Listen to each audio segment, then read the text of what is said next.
Pilipinas ang ating oras, 6:42 ng gabi. May problema ka ba sa batas? Hihimayin yan ng kumpanyera ng bayan. Attorney Cheryl Adami Molina, si Attorney Cam sa Usapang Legal. Usapang Legal.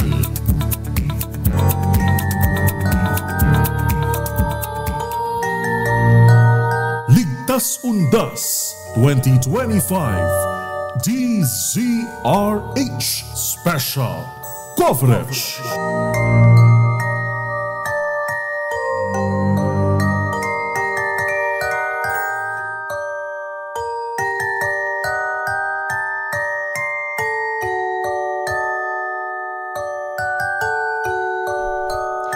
Magandang gabi Luzon, Visayas at Mindanao.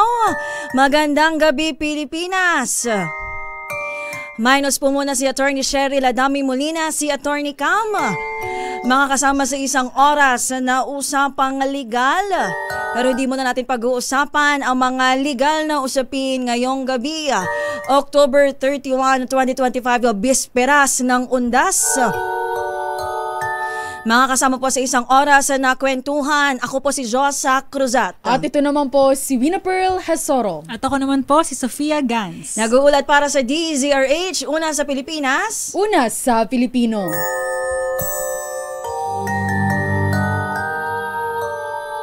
Sana natakot naman namin kayo sa itsura namin ngayong gabi. Sabi ko nga sana hindi ako magsasalita pero hindi naman pwede. Gusto ko sana nakaganto lang. Okay, sige, patingin muna nung ganyan mo. Introduce muna tayo. Sino-sino ba tayo? Oo.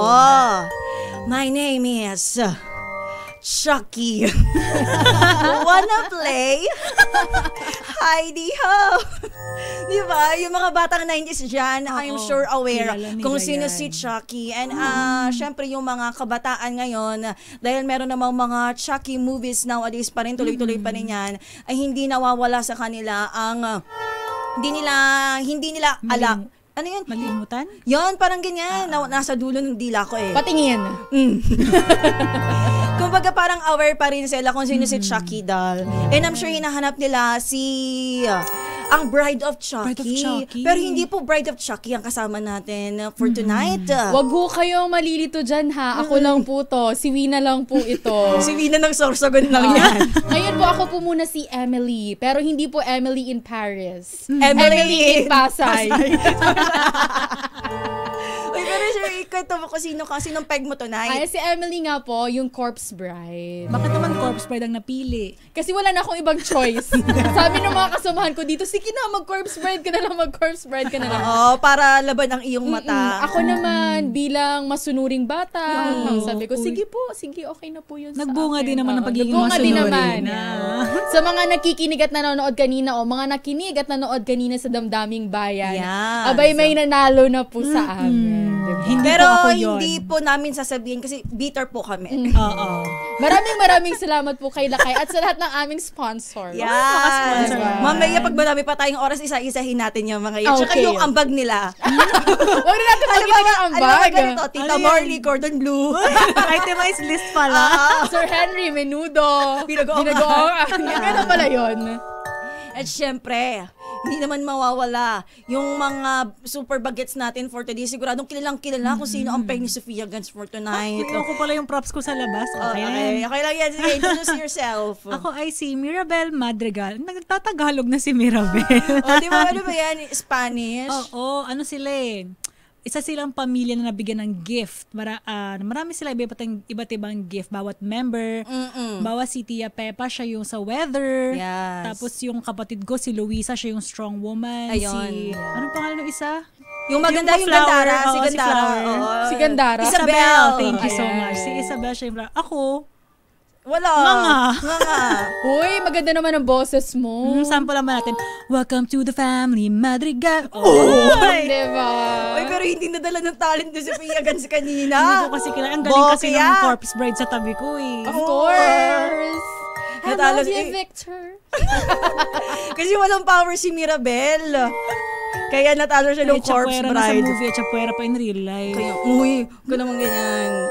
Ay, pero syempre kahit tayo ngayon ay medyo may paganito, may pa-contest dito sa DZRH. Ang DZRH po ay kasama ninyo nakatutok. Ngayong paggunita ng Undas, November 1 po, tayo ay merong special live coverage bukas kasama buong pwersa ng DZRH. Dito man yan sa Metro Manila, ganyan sa iba't ibang panig ng Pilipinas sa ating mga provincial reporters. Tumutok po kayo bukas sa aming special coverage. Alas 4 pa lang ng umaga, nakatutok na kagad tayo dyan. Babantayan natin yung iba't ibang sementeryo, mga sitwasyon sa iba't ibang lugar, para makita natin kung gaano karami na rin ang tao, kung may mga aberya ba, ganyan, para alam din kung ba, bukas merong pupunta pa lang, di ba, doon pa lang sila magkakaroon ng oras bumisita, alam nila kung saan mata-traffic, kung anong mga, kasi marami din ang nag-iba ng traffic flow, so yun, ma-update din sila. So, umantabay po tayo bukas ng alas 4 ng umaga. Yes. At paulit-ulit din nating sinasabi, binabanggit kung ano nga ba yung mga pinagbabawal na dalhin sa sementeryo. At yung mga dapat dalhin, lalo na sa mga sinasabi nga ng DOH, doon sa mga may maintenance, mga umiinom ng gamot, wag nating kalimutan yan para iwas aberya din. Diba? Tsaka syempre, lagi nating bantayan ng ating kalusugan. Huwag kalimutan, ako tubig. Importante po yan. Tubig, payong, pagkain, pero wag po tayong magkakalat. Oo. Ano yun, yung dala mo, basura, dalhin mo din paalis. Di ba? Para kawawa naman yung mga magdilinis ng mga sementeryo. Kasi for sure, pag alis ng mga libo-libong tao, doble ang mga basurang nakakalat sa buong sementeryo. Natatandaan nyo pa ba yung kanta patungkol dyan sa sa basura? Hindi. Basura mo, itapon mo. Ay, oo, parang alam ko yan. Yung parang tunog sa truck kapag magko-collect. Yan. Hindi ko alam. Wala na sa saan nga ba si Mirabel? Hindi ko alam. Sa Spain? Wala rin sa mga taga-subdivision? Sa pamilya Madrigal. Sa Colombia. Sa nga yung si Casita. Si Casita. Sa Casita. Kamusta kaya baka si Casita? kasi self-cleaning naman si Casita.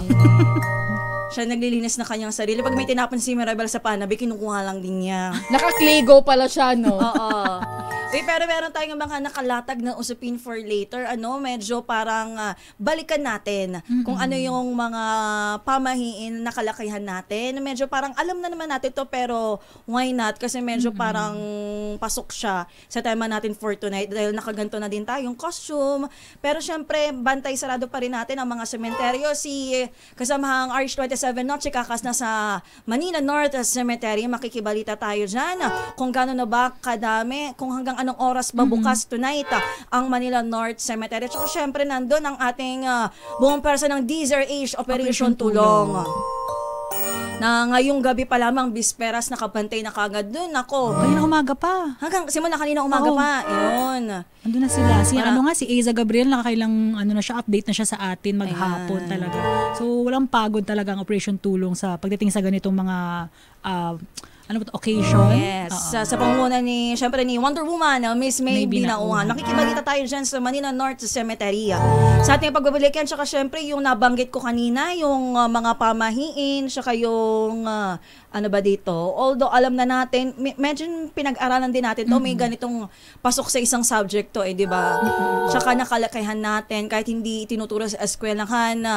Anong nabanggit mo kanina? Kasi parang sabi ko kanina, parang ang mga pamahiin kasi word of mouth siya usually, na parang kung ano yung alam ng magulang mo, alam ng lola mo, maipapasa nila yan sa'yo. Not necessarily nasa libro siya o ituturo sa school. Pero yung simpleng, anak, wag kang magwalis. O, di matatandaan mo na siya. Yung parati din nga sinasabi sa atin na yung mga pamahiin, parang wala namang mawawala sa'yo pagka sinunod mo, di ba? Mas maigi na yung sinunod mo. Wala namang mawawala.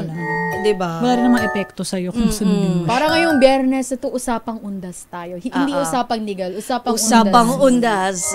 Kasama si Chucky, si Corpse Bride, at si Mirabel. Uy, magbabalik tayo. Pwede kayong mag-comment. Live tayo sa ating YouTube channel, DZRH News Television. Ganyan din sa ating DZRH News via Facebook. Live tayo sa Facebook. Meron tayong text line, Corpse Bride. Ang ating text line, 0919-2826-485. Sa mga gusto pong magpadala ng kanilang mensahe, Siyempre, kamusta ho kayo dyan sa inyong mga sementeryo kung asan man kayo? Pwede nyo pong ipadala sa aming text line na 0928-26485. Kung hindi man pamahiin kwentong undas na Ano parang yung hindi ninyo malilimutan, pwede ninyong i-share sa atin yan at ating basahin on air. Ano pinaka nakakatakot na experience? Lahat ng yan at iba pa sa ating pagbabalik, tayo muna ay maghanap buhay ang ating oras. 8 minuto bago mag alas 7 ng gabi.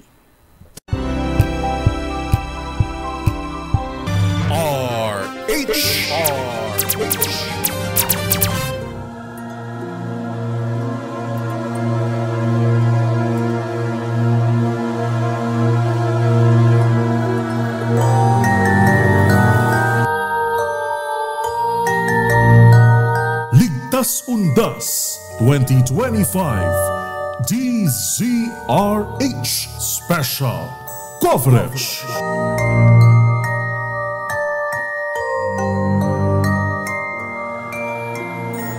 Four minutes before 4 minutes before 7 p.m. puntahan muna natin, Sofia, tuwina ang Manila North Cemetery. Gano'n na kaya kadami ang mga naitala nilang pumunta ngayong bisperas ng undas simula kaninang umaga, kung anong oras man sila nagbukas. Alamin natin kung anong oras ang magsasara ang Manila North Cemetery. Siyempre dyan, nakatutok live si RH27 Noche Kakas, kasama niya ang administrator ng Manila North Cemetery na si Sir Daniel Tan. Sir Noche. Diyos at Uwina at Sophia, dito tayo ngayon sa Manila North Cemetery, kung saan katabi natin, mapalad tayo dahil pagod na pero nag-iikot pa rin hanggang sa ngayon ang Manila North Cemetery Administrator Daniel Tan. Sir, live tayo sa DZRH Worldwide. Kasama natin si Sophia, Wina at Josa. Magandang gabi po. At ilan na po yung bilang na kabuuan hanggang as we speak? Magandang gabi po. Ang ngayon po, ang estimated po namin, mga 205,000 po ang dumating po ngayon. Yan po. Opo. Ito po ba ay, kung ikukumpara natin sa bisperas ng undas last year, ganito din po ba kadami? 205,000 kung tama po pagkakarinig ko, Sir Daniel? Po, maganda po kasi yung panahon ngayon. Saka holiday po ngayon, kahit tingin ko, mas madami pa pong darating. Hanggang linggo po, marami pa pong darating po. Yun po bang 205,000 ay for today lang po? So meron po ba tayong numbers nung mula pa ng mga nakarang araw? Kasi I'm sure may mga nauna pong bumisita na eh. Simula po Saturday. Opo. Saturday po hanggang yesterday, Thursday, umabot naman po kayo mga 80,000 o 90,000, mga ganun. Pero sa kabuuang hanggang November 2, mga ilan ang target natin na kababayan? Tingin ko kasi last year 1.7 ang estimate nila eh. Tingin ko mas marami pa ngayon eh. Palagay ko ngayon, katulad Saturday hanggang ngayon, makaka-300 na sa tayo. Siguro bukas makaka-1 million. So ano yung pinaka-usual na safety protocol dito sa loob ng Manila North Cemetery? Nakita natin siguro ngayon, ibang-iba po talaga ngayon dahil marami tayong mga CCTVs, yung mga para sa mga kababayan natin. Ganun din po yung mga security natin, ng mga civilian security. Madalat po dito, mga 300 po yung civilian natin. Di ba po yung mga uniform security po natin. How about sir, doon sa health protocol naman? Dahil siyempre, uso ngayon yung ubusipon, yung influenza-like illnesses. Kumusta naman po yung pagpapatupad natin sa health protocol naman? Ang bilin naman sa atin ng ating yorme, sabi niya nga, hindi naman kailangan din. Kung yung mga may karamdaman po, inuubo, mag-face mask, di ba? Meron din po kami libreng face mask dito. Ayan. Sa ganun, yung mga gusto po mag-face mask po. Ayan. Maganda, bago magtanong si Wina, Sir Daniel, maganda yung nabanggit ninyo na meron kayong libreng pa-face mask. Kasi hindi natin alam, para naman sa kaalaman, batid ng ating mga mamamayan na kahit ikaw na mismo may nakakaramdam ka ng sakit, mas maganda na yung naka-face mask ka para hindi ka makahawa. Kasi panigurado, libo-libo ang tao sa Manila North Cemetery. Pero Sir Daniel, hanggang anong oras po ang sara ng Manila North Cemetery ngayong gabi po, bisperas, at saka as we speak, ngayon pong 7 impunto ng gabi ay madami pa rin po ba ang tao? Madami pa rin pumapasok. Pero hanggang 9 p.m. lang po tayo, papalabas na po natin. Okay. Ayan, Sir Dan. How about sir doon sa yung libreng sakay? Dahil marami ang natuwa dito sa libreng sakay po rin sa loob. Yung mga malalayo, yung kanilang yung puntod na pinupupuntahan. Ito po ba ay bukas existing pa rin din? Hanggang ngayon lang po dahil hindi na po kaya ng tao. Hindi po makandar. So sa gapan. Nahihirapan na po talaga. Kaya po hanggang 9 o'clock po yan. So, pero bukod doon sa itong mga sasakyan ninyo, may mga katulad sa DCRS Operation Tulong, meron din kaming pa-wheelchair sa mga senior citizen. Ganun rin po ba sa inyo, sir? Meron po kami 100 wheelchair dito. Para sa operation tulong po natin. Siyempre, nagpapasalamat kami sa inyo na tulungan nyo kami rito. Baka managdagan pa yung wheelchair nyo kaya. Sir, sabi nga ni admin Daniel, kung meron daw po pagpatayong wheelchair, kung hanggat maaari, mas marami masiservisyuhan. Okay. Yan, Sir Dan, sa mga gusto naman pong dumalaw bukas ng maaga, anong oras po ba tayo magbubukas ang Manila North? Alas 5 po ng umaga, impunto alas 5 ng umaga po. Ayun, alas 5 ng umaga. So bali yung po pala, yung libreng sakay natin. Kaya siguro nadagdagan din ang puno ang Manila North. Ngayong araw, nasabi ninyo kanina 205,000. Dahil nakatulong din ata yung libreng sakay. Parang sinamantala na ng mga kababayan natin, di ba po, Sir Daniel? Opo, ganun nga po. So, ano yung paalala nyo ngayon, sir? At bukas ating mga kababayan hanggang November 2, araw ng linggo, ano po yung paalala po ninyo? Para sa mga kababayan natin. Sana po, katulad po nangyari ito simula Saturday hanggang ngayon po, na mabilis po yung flow ng tao sa gate po natin. Kasi hindi na po sila nagdala ng mga bawal. Alos konti lang po yung na-confiscate po natin. Dahil alam na po ng mga kababayan natin na talagang bawal po talaga dito. Ay ng black bag, sa ganun ay garbage bag para yung basura po natin, inuwi po natin. Sir Dan. Sir, balikan ko lang po yung sinabi nyo kanina sa health protocols, pati po yung mga medical assistance. May mga instance or mga incident na po ba tayo ng nahimatay o nasugatan sa mga nagdaang araw po hanggang ngayon po? Kanya po, meron po isa lang po yung nahilo po. Senior citizen. Pero okay na naman po siya. Okay. Parang yung ratio niya ay okay lang. 205,000 tao, tas isa lang ang naitala natin. Good job po, Sir Daniel Tan. Noche, baka may iba ka pang gustong sabihin sa ating mga kababayan? Pahabol ko lang kay admin Daniel. So, how about dun sa mga grupo-grupo, mga kabataan? Dahil siyempre, hindi natin maiwasan yung mga grupo-grupo. Talaga, mayroong mga pumapasok at nambibiktima, yung mga nandurukot dito sa loob. Ano po ang paalala po ninyo sa kanila? Hindi, ay yung mga kabiling-binas dati ng ating mayor, sobrang sipag ng mayor natin. Sobrang galing. Alam nyo sa Maynila, meron na po tayong gobyerno. Sinasabi ko nga sa kanila lagi, sana po yung mga tulongges, wag na po kayo magpumilit dito. Hindi po kayo obra rito. Wag po kayo mag-isip mga masamang gawain nyo. Maraming salamat, sir. Maraming salamat din po. Naku, mag-iikot ka pa yata. Thank you po. Yan, si Daniel Natan, ang Manila North Cemetery Administrator, at all systems go na rin simula pa nung mga nakaraang araw, handang-handa natin hanggang matapos yung undasa. Live mula dito sa Manila North Cemetery, RH27, yung DCRH, una sa Pilipinas, una sa Pilipino. Maraming salamat po, Sir Daniel. At yan po, si RH27 Noche Kakas kasama si Sir Daniel Tan, ang administrator ng Manila North Cemetery. 7:04 pa lang, pwede pang humabol ang mga 9 p.m. naman pala ang closing nila. At sa mga gusto namang maaga talaga bukas para maiwasan na siguro yung dagsa ng tao, alas 5 pa lang ng umaga bukas na, pwede nang pumunta. Ingat-ingat po tayo, ha, kasi kahit sinasabi natin na agapan na natin, bisperas puntahan na natin, tapos sinasabi natin na bukas pa ang dagsa, medyo kailangan ingat din tayo, hindi lang sa sarili natin, kundi sa gamit natin.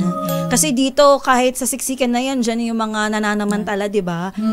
Kaya mahalaga po na yung mga gamit natin ay talagang secured. Yes, tsaka hindi lang, syempre, I mean, it goes without saying, pero hindi lang sa Manila North, pero sa lahat, ng pupuntahan natin, mag-iingat po tayo palagi.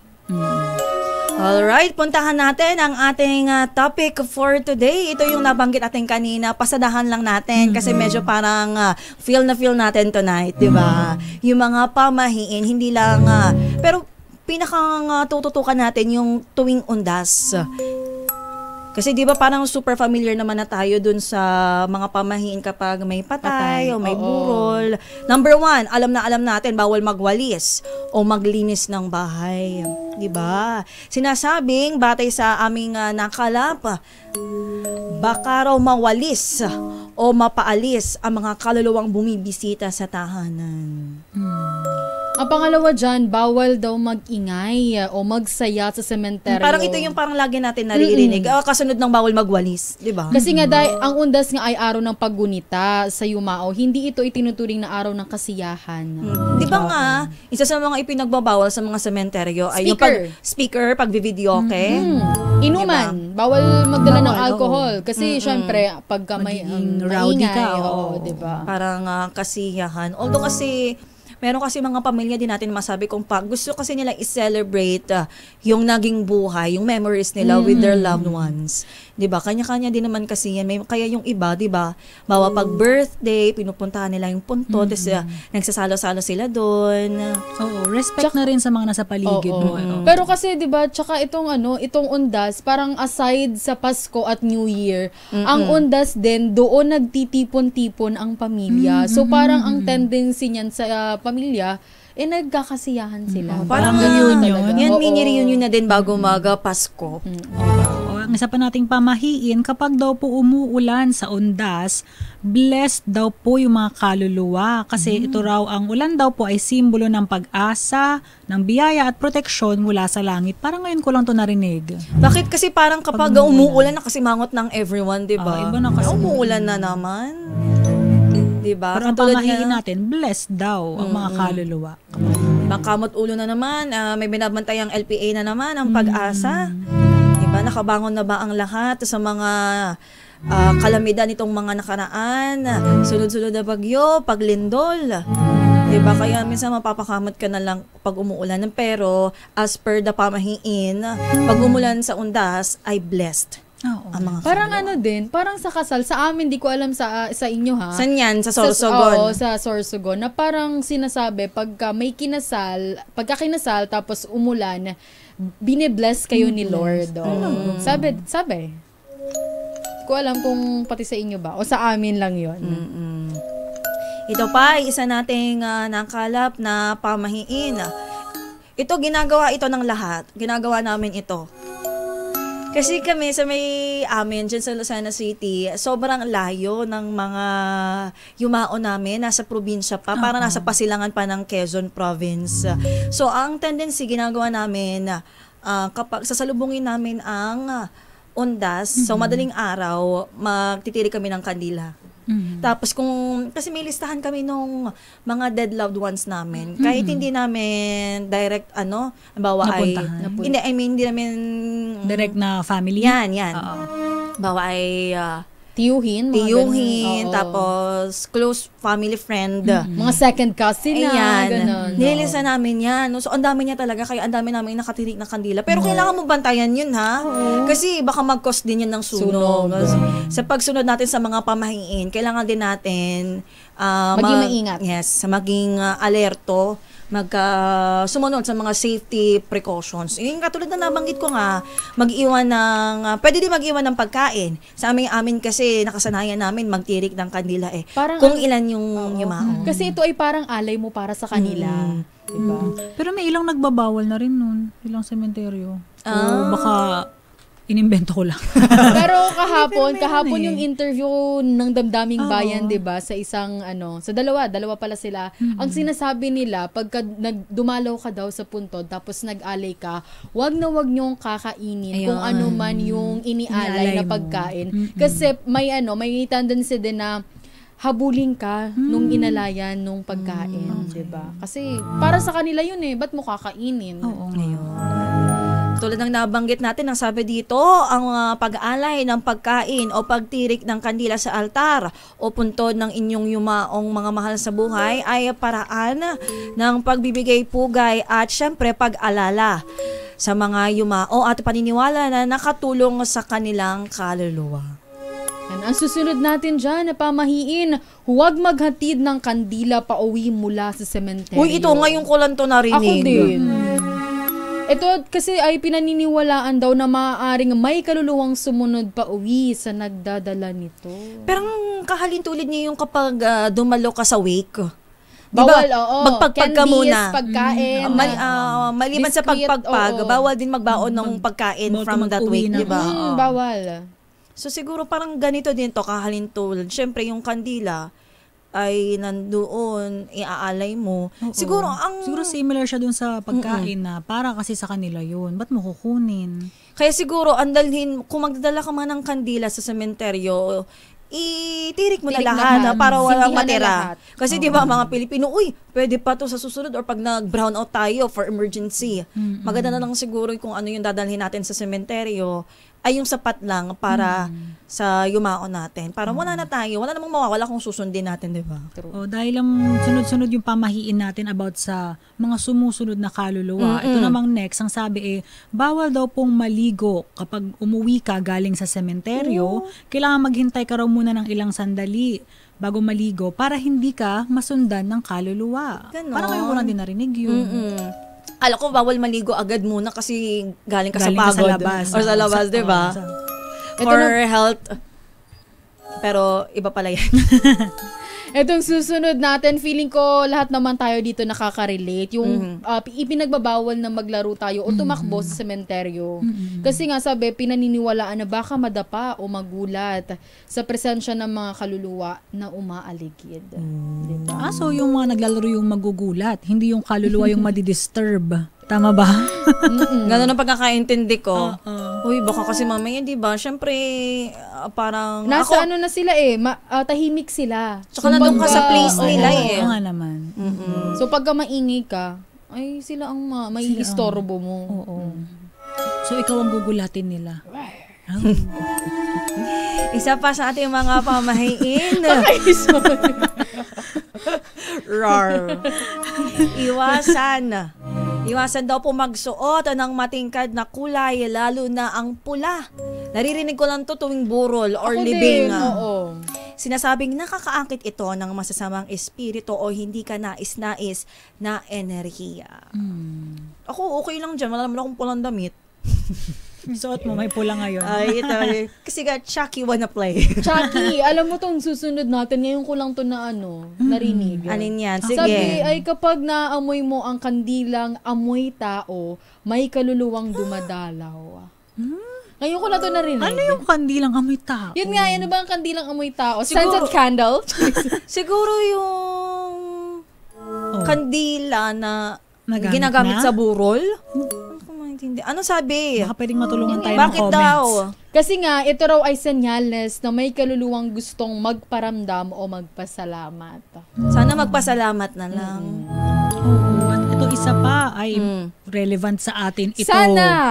Sabi, ang pamahiin, bawal magtrabaho o gumawa ng anumang mabigat na gawain sa undas o sa araw ng mga patay dahil pahinga ito ng mga yumao at siguro pahinga na rin natin dapat.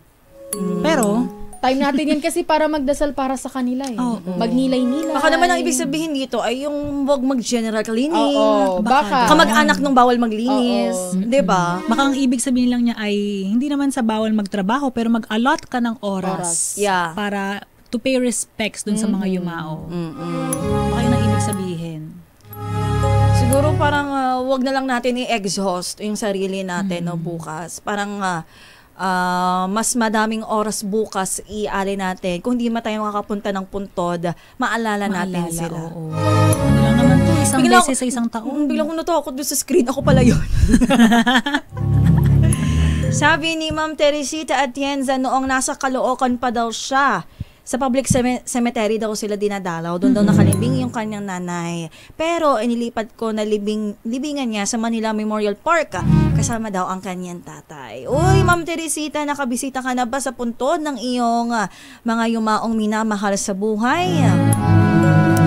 Ingat-ingat po tayo. Sabi niya, usapang undas ngayon. Yes, tama-tama naman. Magandang gabi sa inyo, Ma'am Teresita. Lagi nakatutok, nakikinig sa lahat ng programa ng DZRH. Marami pa tayong pag-uusapan na dahil napakadaming pamahiin at saka syempre baka may mga reports i-accommodate natin yan dito sa usapang legal. Syempre minus muna si Attorney Cam. Magbabalik po kami ang ating oras 7:15 ng gabi.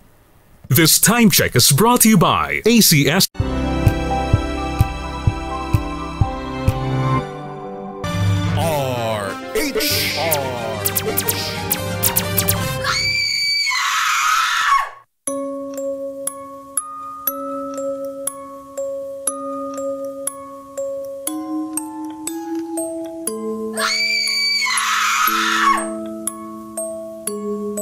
Nagbabalik po ang usapang legal. Usapang undas muna. Kasama niyo pa rin po. Ako po si Josa Cruzat. At ito naman po si Vina Pearl Hesoro. At ito po si Sofia Gans. Siyempre magandang gabi po sa lahat ng mga nakatutok at nakikinig sa atin dito sa ating programa. Magandang gabi po kay Romel Livid. Sabi niya blessed long weekend pa rin po sa host at sa lahat. Magandang gabi din kay Eduardo Narvaez. Sabi niya, parang mga diwata ng gabi. At magandang gabi rin po kay Sir Vando Manabat watching from Talavera, Nueva Ecija. Magandang gabi po, sir.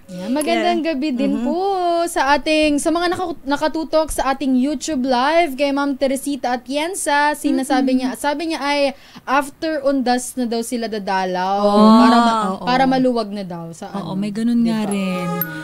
Ito naman may bumabati sa Facebook natin, Happy Halloween galing kay Violeta Montecalvo Zambrano. Oo, Happy Halloween din daw, sabi ni Lilia Armilio. Sabi ni Eric De Los Reyes, maliban sa pagkain, kandila at mga bulaklak, mas importante ang panalangin, responso sa mga patay o respeto ata to. Na-type po lang siya. Naka-automatic ata. Automatic. Diba?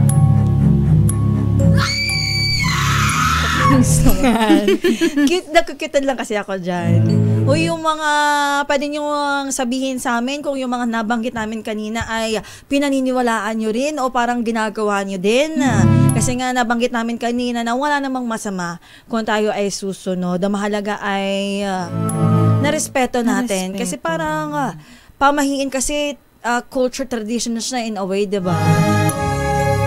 Tsaka honestly hindi ko alam kung magtutunog boomer ata ako nito. Pero yung mga kabataan ngayon, hindi ko na sila napapansin na gumagawa ng pamahiin. Pinapasa pa ba yun ng mga magulang nila sa yung kanila? iba, madami. I mean, yun at yun, hindi nadadagdagan. Bakit kaya? Tanong natin sa eksperto.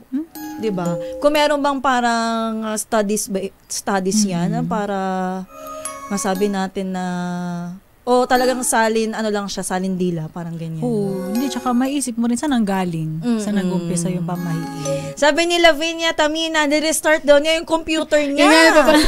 Kasi akala niya may problema yung monitor, kasi yung outfit daw natin kakaiba. Sige nga, Ma'am Lavinia, tanda mo ba ako kung sino ito? Ako lang to. Nag-iisang Sabi Chucky. ni Joy Garimba, watching daw siya from Michigan. Uy, panigurado, syempre itong Halloween, ito kasi yung mga trick-or-treating. Tama ba? West ba? Sa Western ba to? Usually sa West yan. Lagi silang may trick-or-treat tsaka mga Halloween parties. Yan. Sigurado dyan sa Michigan, 31 pa lang ng umaga ata sa kanila, di ba? So, trick-or-treating na mga bagets, mga ilang oras na lang. Yeah, Batiin din natin itong tatlong sunod-sunod sila, nag-good evening sila lahat. Sino yan? Si Roxanne Costo, Leo Cervantes Havares, at si Carl Justin Chan Pulanco. Magandang gabi sa inyong tatlo. Magandang gabi po. Uy alam natin bukas, madami kagad, dagsa pa rin yan. Kahit anong agap ng gising mo, para nakaplano ka na, ikaw pa natin, pumunta bukas sa sementeryo. Dagsa pa rin talaga ang mga tao. Pero nandito kami para lagi magpaalala sa inyo ng mga dapat ninyong tandaan, mga dapat ninyong dalhin para naman kayo ay medyo komportable. Kasi pag alam natin na may ganyan, kasama diyan yung ating parang dito yung tiis. Diba? Alam na kasama naman yan sa laging parang penitensya na kapag pupunta ka ng sacrifice. Kumbaga, pag pupunta ka ng sementeryo. Pero katulad na nabanggit natin kanina pang pagsisimula ng programa, wag ninyong kakalimutang dalhin yung mga may maintenance na gamot. Syempre, kasama yan. Maintenance, ano pa bang kailangan ng ganun? Alam mo ba ang dapat nilang dalhin? Mahabang pasensya. Wag nilang kakalimutan yan. Diba? Papunta pa lamang po ng sementeryo at kailangan may baon na tayong mahabang pasensya. Nakaantabay, sabi nga ni DOH Secretary Ted Herbosa, ay magbaon, wag po tayong maging mainit ang ulo magbigayan sa kalsada. Kasi alam naman po natin kapag mga ganito, although ngayon na maunti na wala ng exodus, pero magbabalikan lahat yan November 2. So andyan na naman ang exodus pabalik ng Metro Manila o ng kanilang probinsya para sa trabaho. Kasi nga, iwasan natin, ang road rage. Diba? Although sabi kanina ni NLEX, Assistant VP for Traffic Operations Robin Ignacio, na wala naman daw major road crash, merong nagkakasagian. Sa may mga nagkakasagian pa rin. So mag-iingat pa rin po tayo whether mabilis or mabagal ang takbo natin. Oo, kasi hindi natin alam kung kailan talaga ang disgrasya. Kasi kahit anong ingat natin, kaya kailangan maingat ang lahat kasi halimbawa ako mag-iingat ako pero yung kasamahan ko naman nasa kalsada kasero.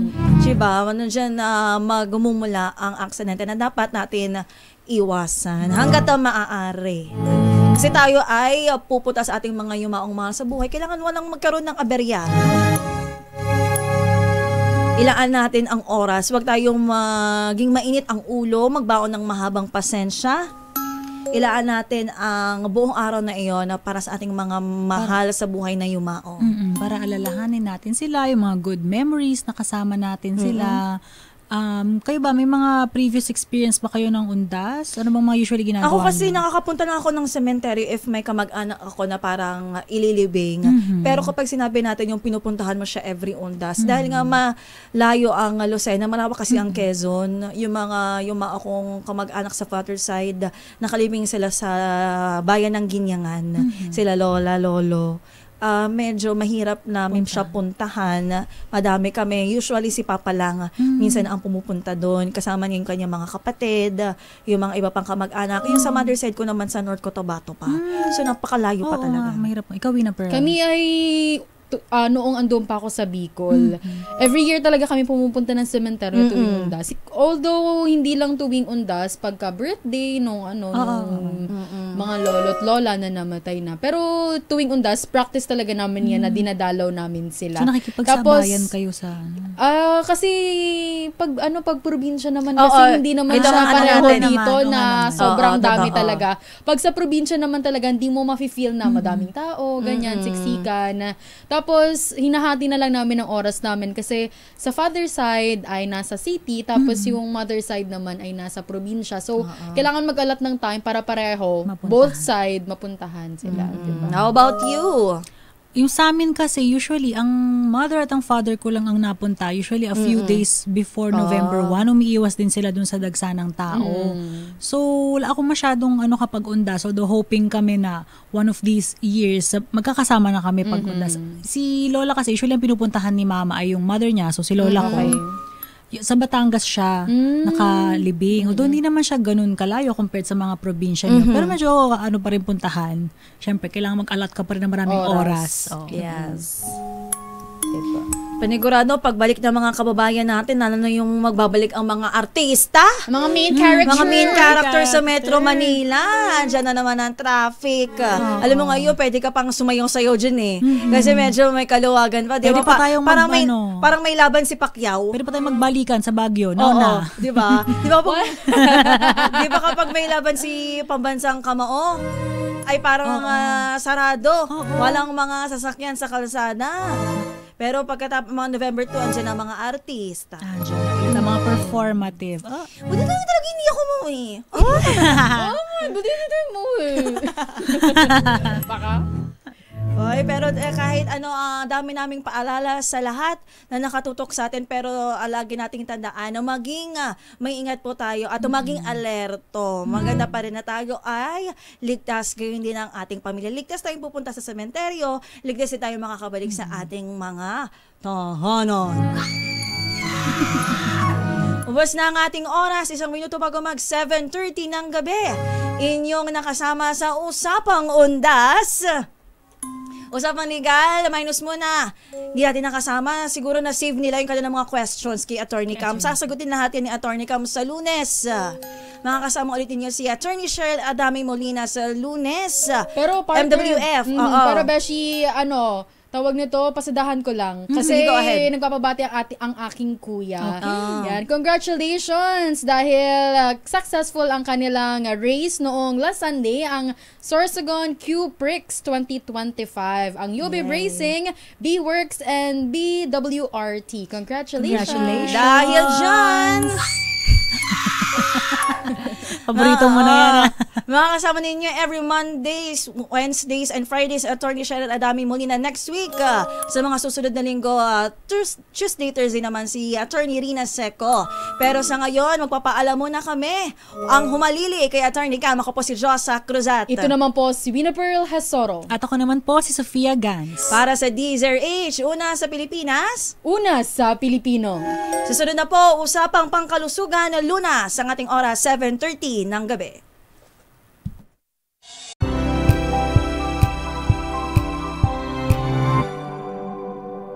Magbago man ang panahon, doon kami sa gawang Peerless. Champion! Mula sa baretang pangmatagalan, purong powder. Hanggang sa mabulang